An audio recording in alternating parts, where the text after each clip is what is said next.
Torna la raccolta del banco farmaceutico sabato 9 febbraio nelle farmacie che hanno aderito nel nostro comprensorio. Iniziamo a ricordare quali sono i numeri di questa iniziativa.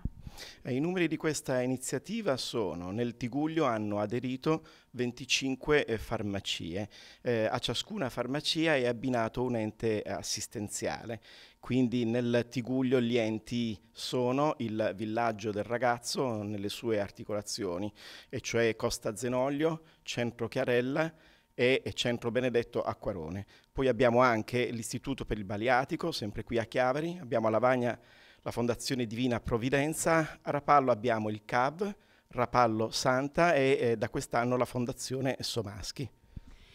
Quali farmaci si possono donare? Il 9 febbraio, il secondo sabato di febbraio, la GRF è dedicata alla raccolta dei farmaci da banco, quelli che non richiedono prescrizione medica.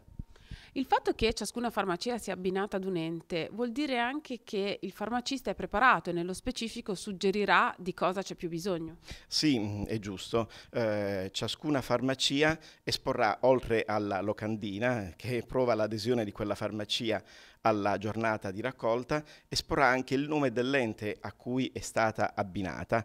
Ciò significa che i farmaci raccolti andranno a quell'ente specifico. Se si tratta evidentemente di un ente che assiste adulti, i farmaci saranno farmaci per adulti, altrimenti saranno farmaci pediatrici.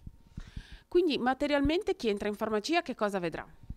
Chi entra in farmacia vede dei volontari in pettorina che chiedono di donare uno o più farmaci da banco per i bisognosi, cioè chi non ha soldi per comprarsi i farmaci. Una persona su 5 nel 2018 ha rinunciato a cure sanitarie.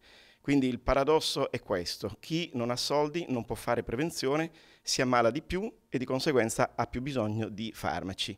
La novità di quest'anno è che in alcune farmacie si può già donare prima della giornata di sabato. Sì, quest'anno è stata data questa possibilità.